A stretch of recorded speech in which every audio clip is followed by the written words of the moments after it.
Hey guys, it's Chris from Globalization Guide talking to you today here from Medellin, Colombia.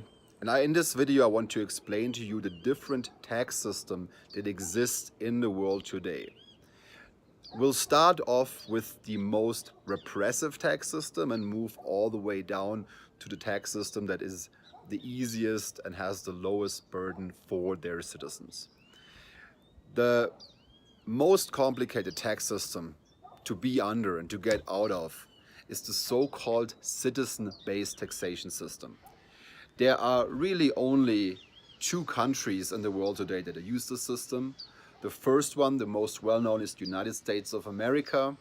If you are a US citizen, no matter where you are in the world, where you go in the world, where you make your living in the world, you will still have to declare your taxes in the United States. The only other country that uses this taxation system is Eritrea in Africa. Now we come to the second tax system, which is the so-called residency-based taxation system.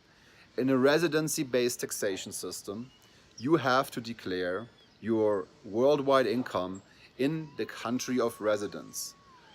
For most Western countries, this is the case. If you're a citizen of a European country and you grew up there, Canada or Australia, New Zealand, then you grew up under a residency-based taxation system. The benefit of a residency-based taxation system is that if you are a citizen from one of those countries, it's fairly easy to get out of it. All you have to do is pretty much leave your home country, move to a different country with a different taxation system, or become a perpetual traveler, travel all year round without really ever becoming a resident of another country, and all of a sudden you have the opportunity, the option to no longer pay the personal income taxes, which in Western countries generally are pretty high, sometimes upwards of 50%. So it makes a lot of sense for citizens of those countries to take this option. The third tax system in the world is the so-called territorial taxation system or territorial-based taxation system. In a territorial-based taxation system, you only have to pay taxes generally on income generated in the territory of the state.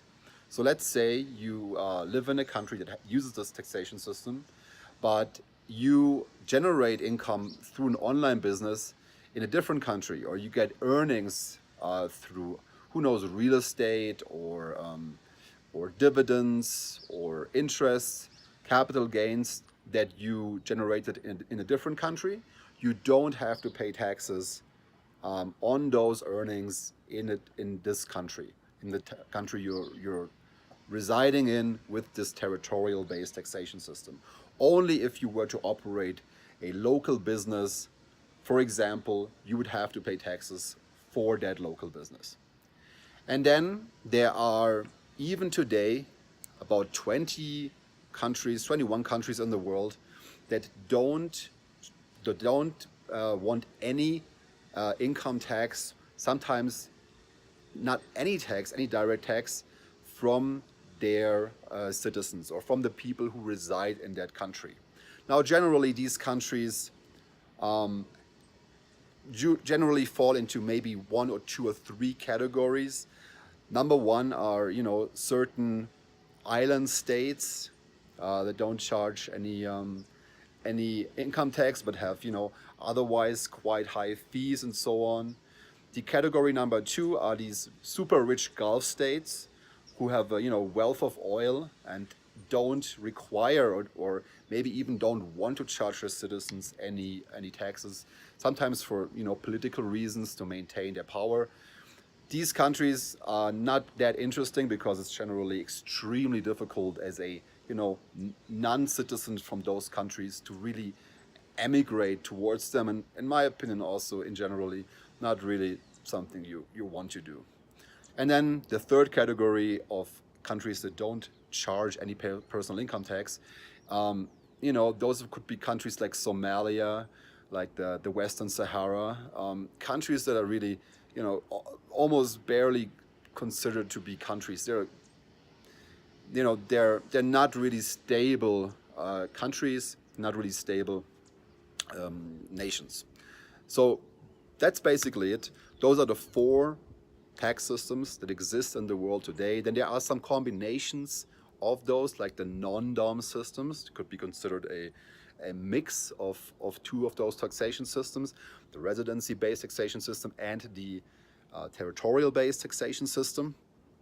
And then you have, of course, different factors that play into this as well. Exactly which type of earnings, for example, you don't have to pay taxes on in a territorial-based taxation system, for example. And there is a bunch of smaller rules that would go beyond the scope of this video. This is it for today. I hope to see you soon and have a nice day.